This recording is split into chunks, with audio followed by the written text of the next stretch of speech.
Alright, welcome everybody to Can We Make Impact Wrestling the Best Promotion in Total Extreme Wrestling 2013? I am your host, the Mayor, Jason Smith, and we are moving along on a Wednesday. I've got Dynamite on one screen, I've got information and my Streamlabs on another screen, and I have my game over here on this screen, and we are cruising through another jam-packed Wednesday of wrestling with AEW Dynamite and NXT, and Tuesday Power was yesterday for NWA. You had Monday Night Raw. You get a little bit of a lull on Thursday, and then Friday you come back strong with SmackDown Live, and it's just, wrestling has never been better than it is right now in terms of exposure for the business, right? You had, back in the day, you had WWE and WCW. NWA was sort of dying off. AWA was dying. The indie scene, you had a little bit of an indie scene with ECW, but all in all, it just wasn't as big, it wasn't as deep.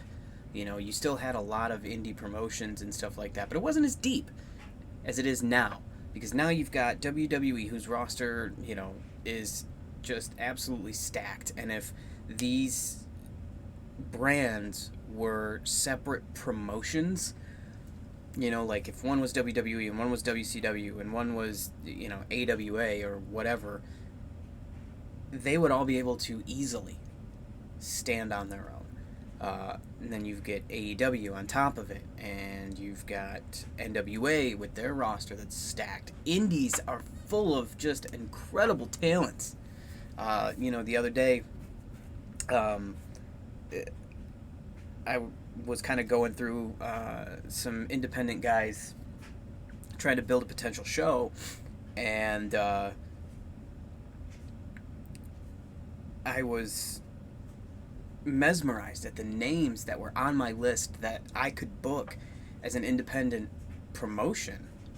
And then, Corey Storm comes to mind, Jonte Keith, Owen Travers, Nate Matson, guys like that. Zach Gowen comes to mind, Truth Martini, Aaron O'Ryan. Aaron O'Ryan has done work on WWE. Corey Storm is an OVW. A lot of these guys have wrestled with Impact talent. Have toured and traveled and done great stuff with guys who are doing some big things. And we didn't even mention Impact Wrestling. In all of that, they're back on a good network. And it's just incredible. It's great. It's just fantastic. As Chris Jericho, Le Champion, comes out to start the 9 o'clock hour for AEW Dynamite. This is some of Chris Jericho's best work. I gotta say, somehow this dude who's pushing 50 manages to reinvent himself again. It's awesome. Anyway, in episode 71 of our show, as I talk about somebody else's show, we're going to be talking TNA Lockdown 2010, the 6th in Lockdown chronology. As you know, the matches all take place in the steel cage. They can't call it the 6 sides of steel anymore because they went to the 4-sided ring. But you have some pretty interesting matches coming up here in just a little bit. We're also 3 days away from Impact TV. So we'll kick things off with starting to talk about the first 3 matches on the card. The first, of course, steel cage match between 2 guys who would actually wrestle in the main event. And that was the debuting on pay-per-view, Rob Van Dam, and James Storm. 6.5-ish minute match. Pretty decent match. Rob Van Dam defeated James Storm in that one. Next up was a 5-minute steel cage escape match where the object was to get the hell out of the cage. In a fatal 4-way, you had Alex Shelley, Brian Kendrick, Chris Sabin, and Homicide.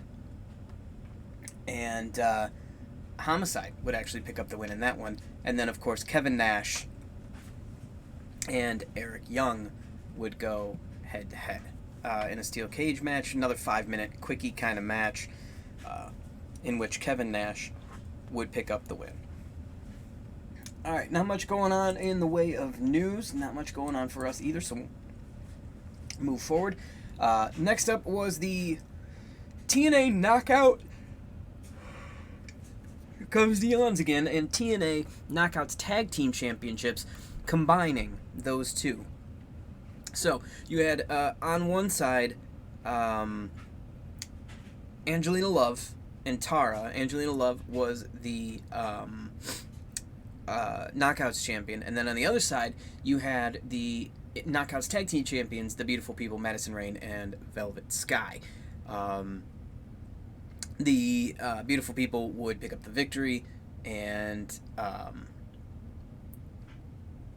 get the win in this match, retaining their Knockouts Tag Team Championship. Also,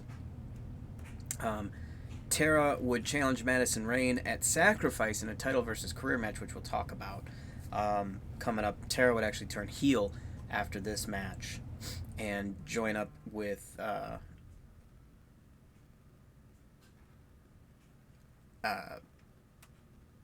for some reason, a babyface duo in Sarita and Taylor Wilde.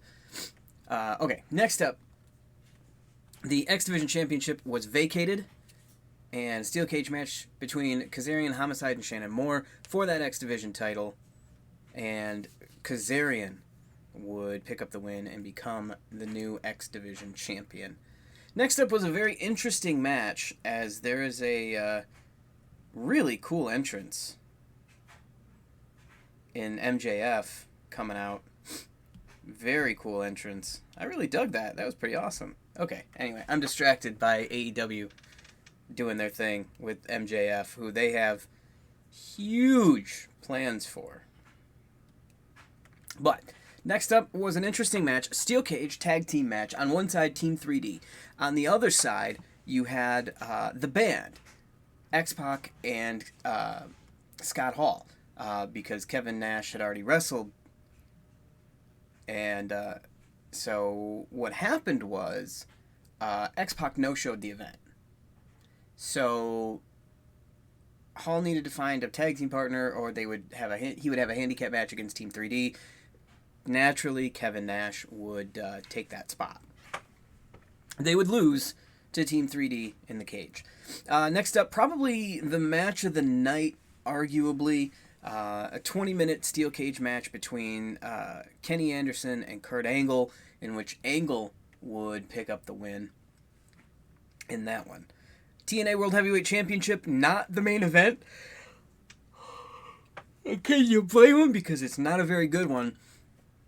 AJ Styles with his manager Ric Flair, the champion, coming into this one, taking on D'Angelo Dinero.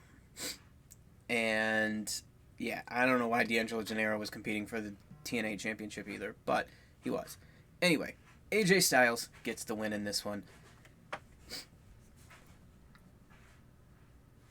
Alright. And no news for us, so we'll skip ahead and talk about the main event, 30-minute lethal lockdown match.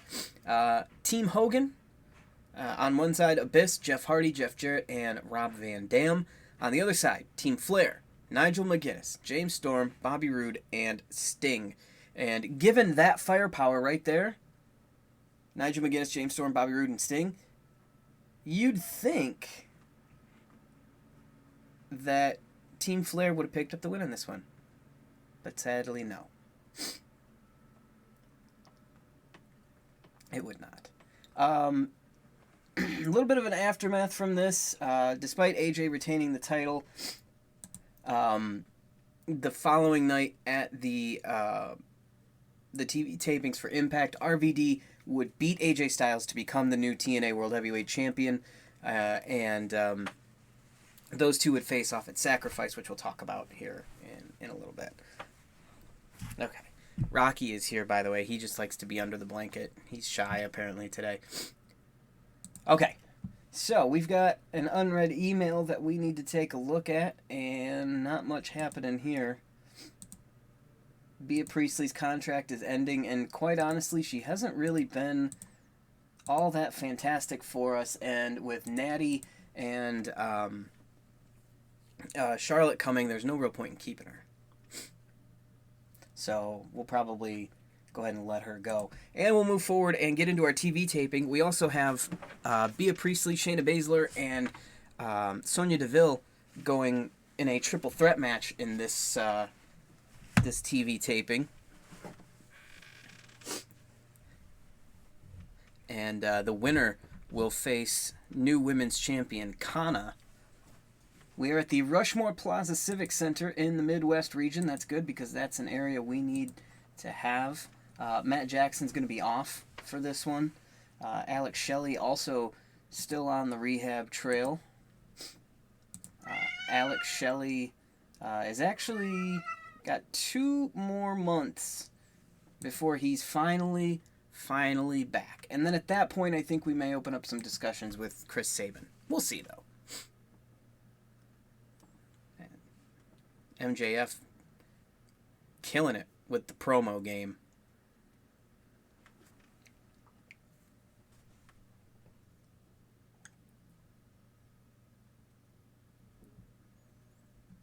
Alright.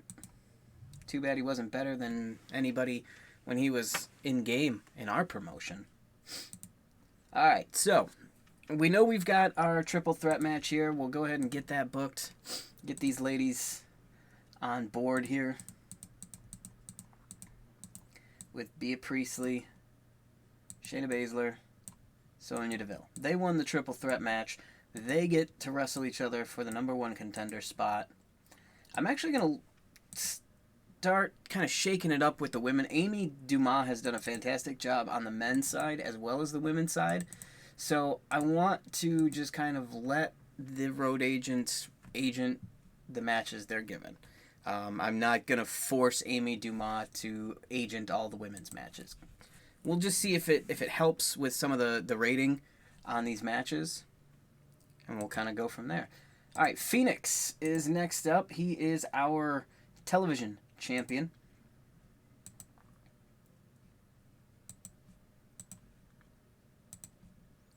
And we'll get him in a match here. So he beat damn near everybody on the roster last time out. And are you alright under there, dude? What's going on, man? Let's have him take on Penta. Just because I love when these two wrestle. And they're so damn good.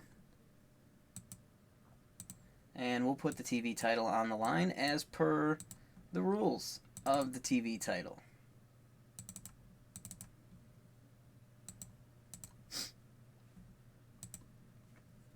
Alright, Rich Swann needs an opponent for his X Division title. And let's see who we're working with here. So Seth is a tag team champion.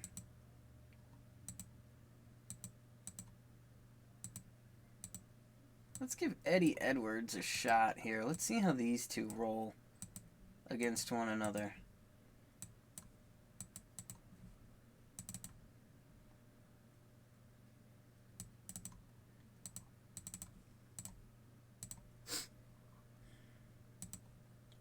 We'll make it a non-title match too.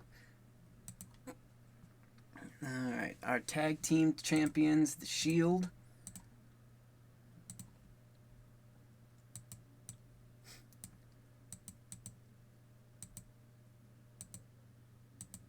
We'll have them take on Bray Wyatt and Jay White. We'll see how that shakes out. I like the idea of that.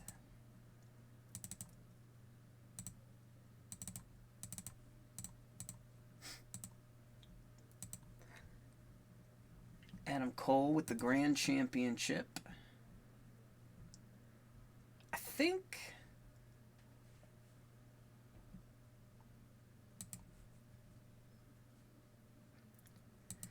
we're going to change up the rules of the Grand Championship and go 2 out of 3 falls.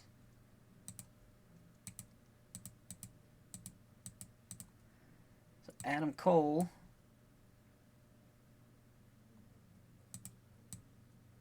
and Cody.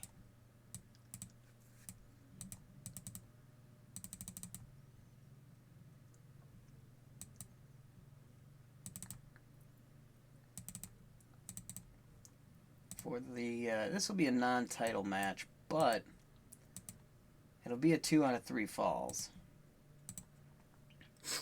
All right, next up we've got I think we've got 4 main event upper mid card guys left.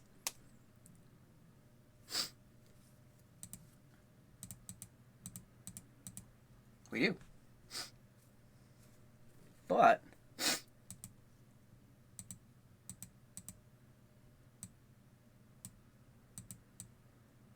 Sami Callihan. You know what? Let's put him in there.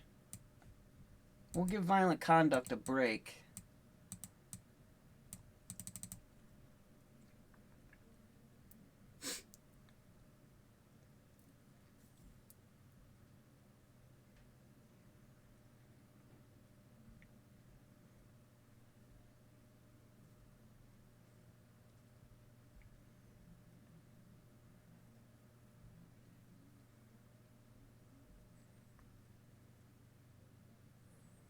Yo, hold up.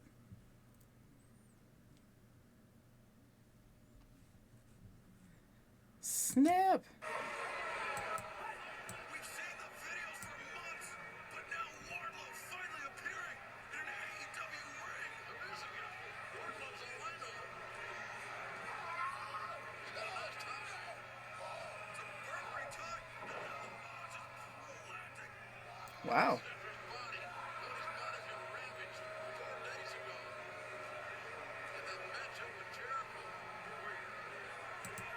Interesting.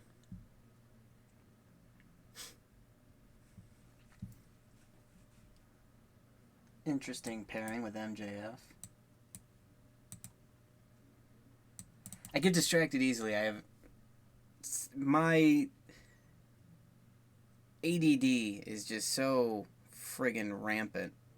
It's ridiculous.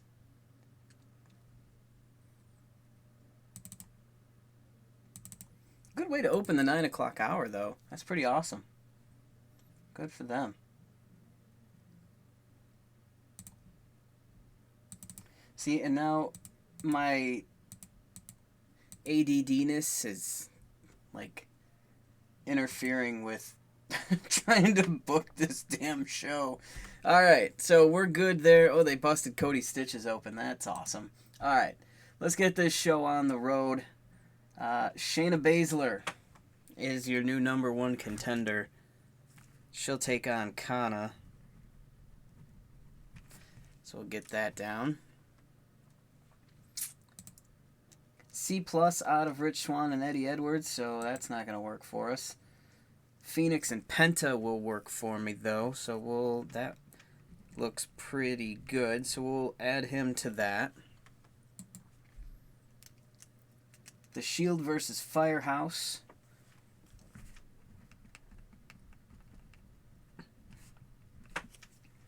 Good with that one, too.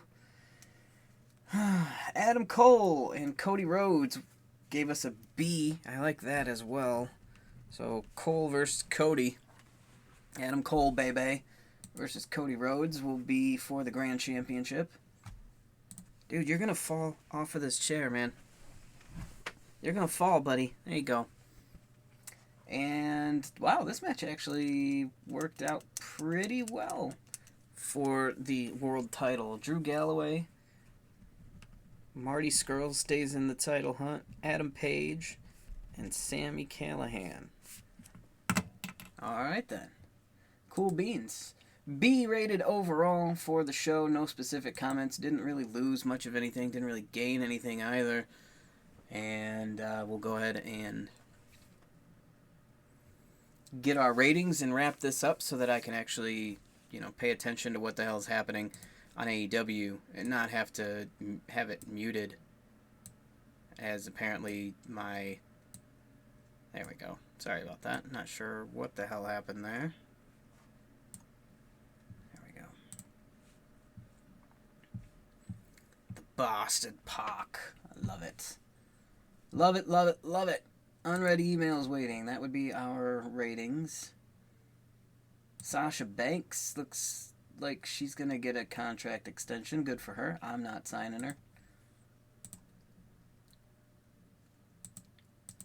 And we did a 3.79, so still pretty solid on the rating scale. And still haven't bumped them up to a C+ yet. I gotta think we're getting closer. We've got to be getting closer. Alright, so that's going to do it for this episode. On tomorrow's episode, we will talk TNA Sacrifice 2010.